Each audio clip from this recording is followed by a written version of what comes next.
the MC Reggie Fresh Morning Show. A station that pays. This is MC Reggie Fresh on the MC Reggie Fresh Morning Show. And today, folks, we got Mr. Mark Kelley. He's in the building. What's going on, Mark? Hey, what's going on, Mr. Reggie? How's everything going there? Hey, man, I'm doing absolutely great. But the first thing I want to say to you, man, I want to thank you for serving the country for us, man. People don't appreciate us soldiers these days, but I really appreciate you. Well, I appreciate that. You know, it's my hat's off to any young person today who goes and serves their country, because really the odds are against them. There's a lot of negative media out there about serving our country, and you know, really, people don't realize that almost 40% of soldiers serving today come from families of people, of mothers and fathers who have served. And some of them didn't make it back. Absolutely. Out of 350 million people, what does that say about our country?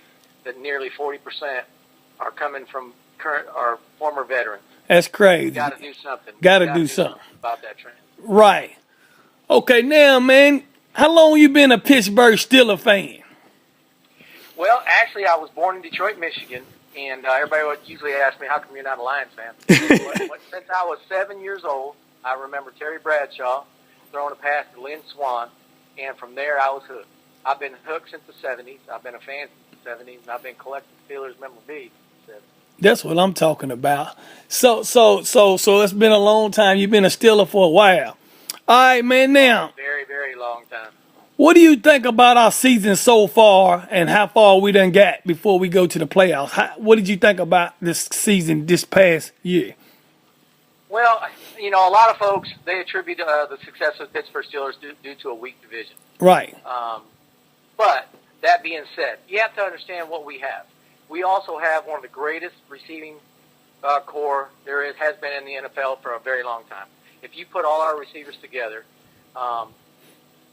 any team, you put them on any team, that team's going to be successful. Yes. We have a quarterback who resembles, and if you really look at it, he is a Terry Bradshaw. Right. He loves slinging the ball. He doesn't mind throwing into coverage. He doesn't mind throwing it down the field. He will give his receivers a chance to make a play. He's just a bigger boy. They won't do that. Yeah, he's just a bigger guy than Terry Bradshaw, but he does the same thing. I know a lot of guys don't do that. No, they will not. They will not take and he takes it on his shoulders.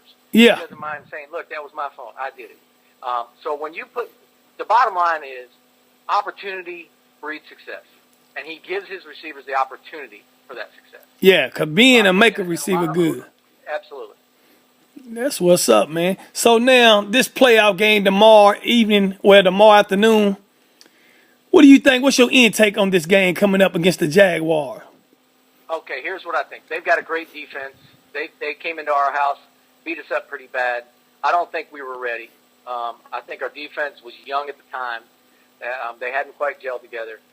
And I think the weather's going to be a factor. Now, I haven't had a chance to look at the weather report yet. Mm-hmm. If it's going to be cold, I think that's at our advantage.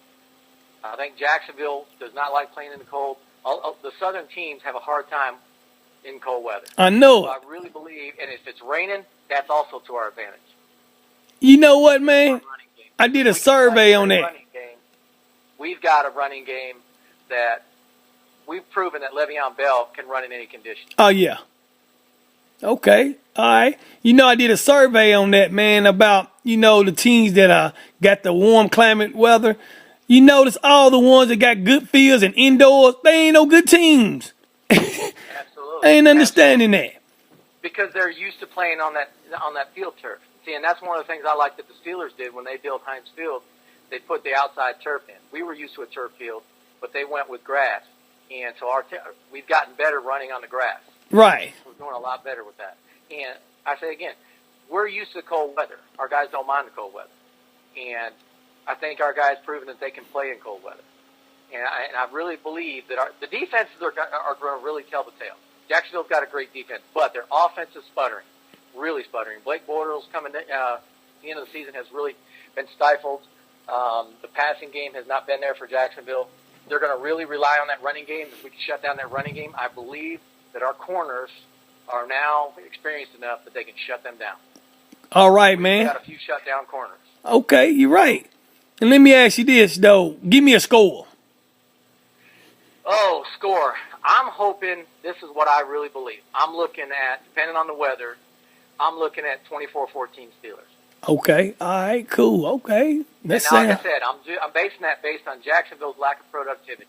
If they Okay. can get their running game going, we could be in trouble. But if we can stifle their running game, Blake Bortles will throw a few interceptions, or he's going to sit back in the pocket too long. We're going to sack him and get a turnover there, and it's going to play in our favor. Okay. Now, who's your favorite all-time Pittsburgh Steelers player, and then your current player now? Favorite all-time Pittsburgh Steelers player would have to be Lynn Swann. Okay. And why do I say that? His athletic ability. If you think back to one play, one in particular, really showed his athletic ability, and that was on the sideline when he made the sideline catch where his body was actually out of bounds, and he managed to maneuver his body back in bounds in the air to make the catch. And then he also jumped over a car before too. I seen him jump over a car. Absolutely. Absolutely. He was extremely athletic. Yeah. And now my current player, Lord have mercy, that's hard because I like so many of them. Yeah. I was really a fan of the bus, a huge fan of the bus. I actually made a Pittsburgh Steelers helmet for myself, put a big bus on it and everything. Took a hard hat, painted it, and put a bus on top of it. But I guess I would have to go, oh, Lord, have mercy. Oh, It was Ryan Shazier. It was Ryan Shazier. He still is. I think the world of him. I think his athletic ability, and I'm really hoping somehow the Pittsburgh Steelers find a way to get Georgia's linebacker, who resembles Ryan Shazier to the T. The number 3 for Georgia. I can't remember how you say it. Roquan Smith. Mm-hmm. Yeah. He is a mini me Ryan Shazier. Okay. Super fast, super athletic. That type of linebacker that can fill a hole and make a play like a cornerback at that speed. That's outstanding. He was just one of my favorites. On the offensive side of the ball, it has to be Antonio Brown. That's a given. And I'll tell you why. Against all odds, I'm always a fan of the smaller guy. I was a small athlete. I believe that they have to play with a greater intensity, and they have to prove themselves more. A smaller person is not given the benefit of the doubt, so they have to really work hard and prove themselves and really make plays where they find themselves on the bench. A great example of that is Thiel out of Minnesota. The guy was undrafted. He was a local Minnesota guy. I don't know if I said his name right. Okay. You know who I'm talking about? Yes, sir. I know you're talking about. Yeah. And he's number 2 behind Antonio Brown's on yards this year. Wow. Now, Brown would have far exceeded it had he not got hurt. But the guy, literally, he's a smaller guy. He's an athletic guy. But he was undrafted. He was unheard of. Nobody even cared about him. And he went out there to his local team in Minnesota there. And now look at him. He's one of the top receivers in the NFL. Yeah. He went out there and proved, but he had to prove himself. He wasn't given the benefit of the doubt. Yeah. And that's what Antonio Brown was drafted, but he had to prove himself. Okay. And he's done that, and he's far exceeded expectations. And that's what I love about the NFL. The NFL gives you the opportunity as an athlete that you can come from a Division II, a Division I. Don't matter. Drafted, it doesn't matter. If you can prove yourself on that practice field, and you can win the hearts and minds of the people, and you can win over the coaches, then they'll give you the opportunity. Hey, Hines Ward did the same thing, and look at him now. Ward, there's a prime example. Prime example. Quarterback turned wide receiver who Special teams. Absolutely. And now anybody who lived in Georgia, and I grew up in Michigan, Georgia, Houston. I've lived all over as a kid, but right. Anybody who knew about him from Georgia, knew he was an athlete. Right. So, but unless you're local and know that, he's got to get out there on the big stage and prove himself. Now, speaking of Hines, he's coming back as a wide receiver coach. Absolutely. Love it. Anytime you can get a former player to be a coach, Joey Porter, prime example, you can see Joey Porter's his enthusiasm and his heart on the sideline. I don't care if he gets in trouble for getting on the sideline. Coming off the field, I don't care, because that's the kind of coach that I want on the Steelers. That shows heart, desire for the game. He still loves it. He still misses it. And when they bring that enthusiasm, that infuses and imbues those players with that heart and soul and enthusiasm. Exactly. Okay, now, Mr. Kelley, check this out. We're going to do a trivia question about the Steelers, man, if you get it right. Oh, Lord. Hopefully I can answer that. I'm gonna send you a CD called Pittsburgh Style that I made in Super Bowl 40 when they was in Detroit.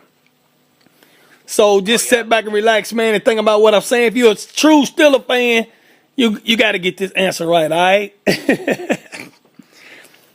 Now, this guy played in the late 70s.